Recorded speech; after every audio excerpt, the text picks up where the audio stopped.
നമ്മൾ ഇന്ന് 1199, അതായത് കൊല്ലവർഷം 1199 ശുക്ലപക്ഷ ഷഷ്ടി, അത് കർക്കിടക മാസത്തിലെ അവസാനത്തെ ഷഷ്ടിയാണിന്ന്. ഈ ഷഷ്ടി ദിവസം ഋണമോചന മംഗലസ്തോത്രം, ഋണവിമോചന മംഗലസ്തോത്രം നമുക്കെല്ലാവർക്കും കൂടി ഒന്ന് ജപിക്കാം. ഋണം എന്ന് പറഞ്ഞാൽ കടം വീട്ടുന്നതിനുള്ള മംഗലസ്തോത്രമാണ്. കടം വീട്ടിയാൽ മാത്രമല്ല എല്ലാ സൗഭാഗ്യങ്ങളും നമുക്ക് വന്നു ചേരുകയും വേണം. അപ്പം ഈ സ്തോത്രം മുടങ്ങാതെ 21 ദിവസമോ 41 ദിവസമോ 108 ദിവസമോ 90 ദിവസമോ അത് നിങ്ങൾ തീരുമാനിച്ച് അത്രയും ദിവസം 3 പ്രാവശ്യം രാത്രിയിൽ ഉറങ്ങുന്നതിന് മുമ്പ് 3 പ്രാവശ്യം ചൊല്ലി തീർക്കണം. ഓരോ പ്രാവശ്യവും ചൊല്ലി തീർക്കുമ്പോൾ ഭഗവാൻ സുബ്രഹ്മണ്യ സ്വാമിയെ നമസ്കരിക്കുക. അതുപോലെ തന്നെ ഭദ്രകാളി അമ്മയെയും നമസ്കരിക്കുക. ഈ സ്തോത്രം അങ്കാരക ഭഗവാനെയാണ് നമ്മൾ സ്തുതിക്കുന്നത്. അങ്കാരകത്വത്തിൻ്റെ കാരകത്വം, അങ്കാരകം എന്ന് പറഞ്ഞാൽ ചൊവ്വയാണ്. ആ ചൊവ്വയുടെ കാരകത്വം ഭദ്രകാളിക്കും സുബ്രഹ്മണ്യ സ്വാമിക്കുമാണ്. ഇപ്പം ഇന്ന് സുബ്രഹ്മണ്യ സ്വാമിക്ക് പ്രാധാന്യമുള്ള ഈ ഷഷ്ടി ദിവസം തന്നെ നമുക്കിത് തുടങ്ങാം. കർക്കിടക മാസത്തിലെ എല്ലാ ദുർഘടങ്ങളും തീരുന്നതോടെ നമ്മളും നമ്മുടെ കടങ്ങളിൽ നിന്നും മോചനം നേടുവാനായി നമ്മൾക്ക് പൂജയൊന്നും വേണ്ട. 3 പ്രാവശ്യം ക്ഷമയോടുകൂടി ഈ സ്തോത്രം ചൊല്ലി നിങ്ങൾ ഭഗവാനെ നമസ്കരിക്കൂ, അമ്മയെ നമസ്കരിക്കൂ. വിശ്വാസത്തോടുകൂടി ചെയ്യുക. ഇത്തിരി വലിയ ശ്ലോകമാണ്. അപ്പം മടി കൂടാതെ ഈ ശ്ലോകം ചൊല്ലണം. ഇത് ഒത്തിരി വലുതാണല്ലോ എന്ന് വിചാരിക്കരുത്. കാരണം നമ്മളുടെ കടം നമ്മുടെ മനസ്സിനെ എത്രമാത്രം വേദനിപ്പിക്കുന്നുണ്ടോ, നമ്മളുടെ മറ്റുള്ളവർ കൊടുക്കാനുള്ളവർ നമ്മളെ കാണിക്കുന്ന ആ ഒരു വിഷമമൊക്കെ മനസ്സിൽ ഓർത്തുകൊണ്ട് ഭഗവാനെ ആശ്രയിക്കുക, അമ്മയെ ആശ്രയിക്കുക. ഈ ശ്ലോകം 3 പ്രാവശ്യം മുടങ്ങാതെ ചൊല്ലുക. ഒരു പ്രാവശ്യം ഞാനിവിടെ ചൊല്ലിത്തരാം, പിന്നെ ഇത് നോട്ടിലിടാം. നിങ്ങളത് എഴുതിയെടുത്തിട്ട് മനപ്പാടാക്കിയിട്ട് ദിവസവും 3 പ്രാവശ്യം ചൊല്ലുക. അപ്പോൾ ഇത് ഒന്ന് മനസ്സിൽ ഏതൊരു മന്ത്രവും ചെല്ലുന്നതിന് മുമ്പ് ആ മന്ത്രത്തിൻ്റെ ദേവതയെ അറിയുന്നത് നല്ലതാണ്. അപ്പം നമ്മൾ ഋണവിമോചന മംഗളസ്തോത്രം, കടം വീടുന്നതിനും സൗഭാഗ്യങ്ങൾ വന്നു ചേരുന്നതിനുമുള്ള സ്തോത്രം.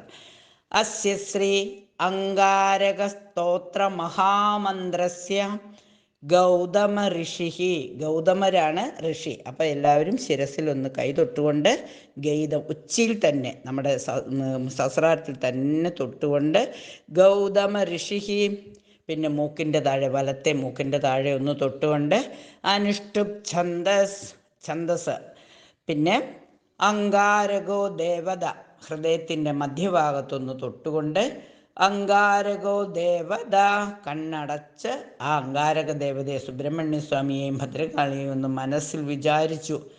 ഋണ വിമോചനാർത്ഥേ ജപേ വിനിയോഗ, എല്ലാ കടങ്ങളും വീട്ടിത്തരണേ, എല്ലാ സൗഭാഗ്യങ്ങളും തരണേ എന്ന് പ്രാർത്ഥിച്ചുകൊണ്ട്, അതിനു വേണ്ടിയിട്ടാണ് ഞാനിത് ജപിക്കുന്നത്.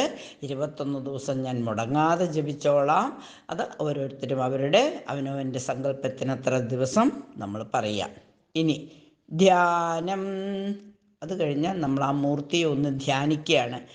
രക്തമാല്യാംബരധരാം ശൂലശക്തിഗദാധരഃ, രക്തമാല്യാംബരധരാം ശൂലശക്തിഗദാധരഃ, ചതുർഭുജോ മേഷഗദോ വരദാച്ഛാധരാസുധാഃ.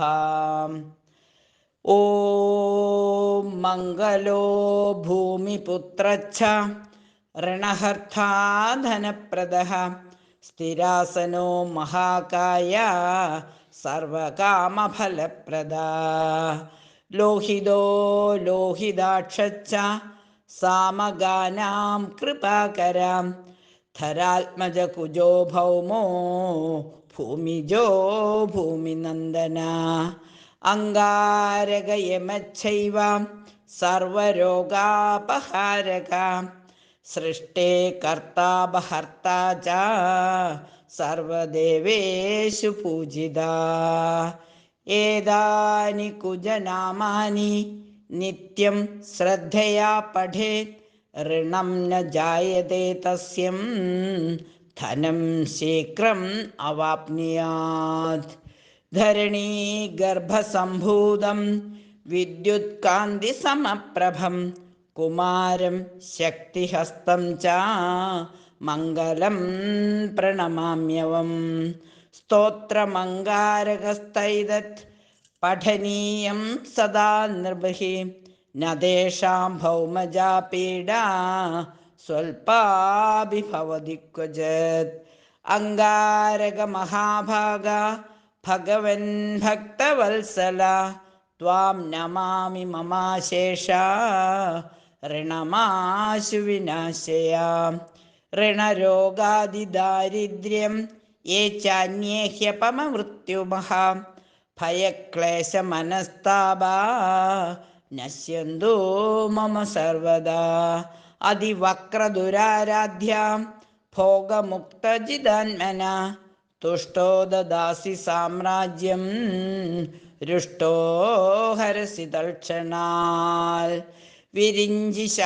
വിരിഞ്ചി ശക്രവിഷ്ണൂനാം മനുഷ്യാണാം തു കാ കഥാ തേന ത്വം സർവസത്വേന ഗ്രഹരാജോ മഹാബല.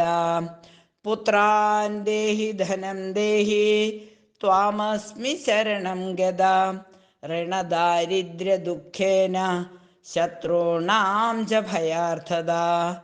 ഏതിർദ്വാദശിഭിः ശ്ലോകൈ യസ്തൗതി ച ധരാസുതം മഹതീം ശ്രിയമാപ്നോതി ഹ്യപരോ ധനദോ യുവാ.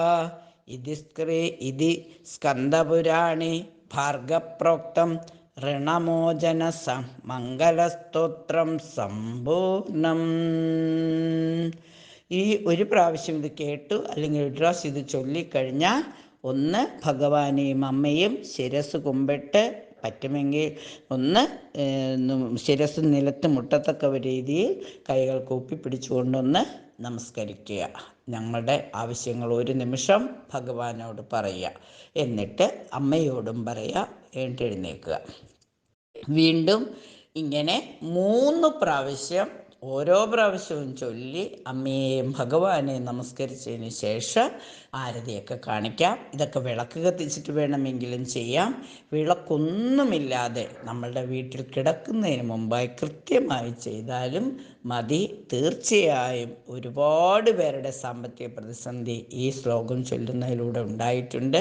ക്ഷമയോടുകൂടി വിശ്വാസത്തോടുകൂടി എത്രയൊക്കെ ഞാൻ ചെയ്തു കഴിഞ്ഞാൽ ഒരു ഫലം ഉണ്ടാവാൻ പോണില്ല എന്ന് പറഞ്ഞ് ചൊല്ലുവാണെങ്കിൽ ചൊല്ലാതിരിക്കുന്നതാണ് ഉത്തമം. നമ്മൾക്ക് പൂജയും മന്ത്രവും എപ്പോഴാണ് നമ്മൾക്ക് രക്ഷപ്പെടാനുള്ള സമയമെന്ന് നമുക്കറിയില്ല. ഭഗവാന്മാർ ദൈവങ്ങൾ കണ്ണ് തുറക്കുന്നത് സമയം നമുക്കറിയില്ലല്ലോ. എന്തായാലും ചിലവില്ലാത്ത മനസ്സിൽ ദേവതയെ അങ്കാരക ദേവതയെ സമർപ്പിച്ചുകൊണ്ട് അവരെ ധ്യാനിച്ചുകൊണ്ട് ഈ ശ്ലോകം ചൊല്ലൂ. എല്ലാ സാമ്പത്തിക ബുദ്ധിമുട്ടുകളും തീരും. 21 ദിവസം 41 ദിവസം എന്നിങ്ങനെ തീരുമാനമെടുത്തുകൊണ്ട് എല്ലാവരും ചൊല്ലുക. ഈ ദിവസം ഈ ഷഷ്ഠി ദിവസം എല്ലാവർക്കും ഭഗവാൻ സുബ്രഹ്മണ്യ സ്വാമിയുടെ അനുഗ്രഹം ഉണ്ടാകട്ടെ.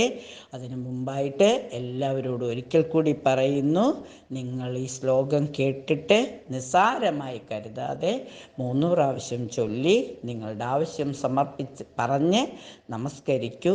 തീർച്ചയായും എല്ലാ ഫലവും വന്നു ചേരും. നന്ദി, നമസ്കാരം.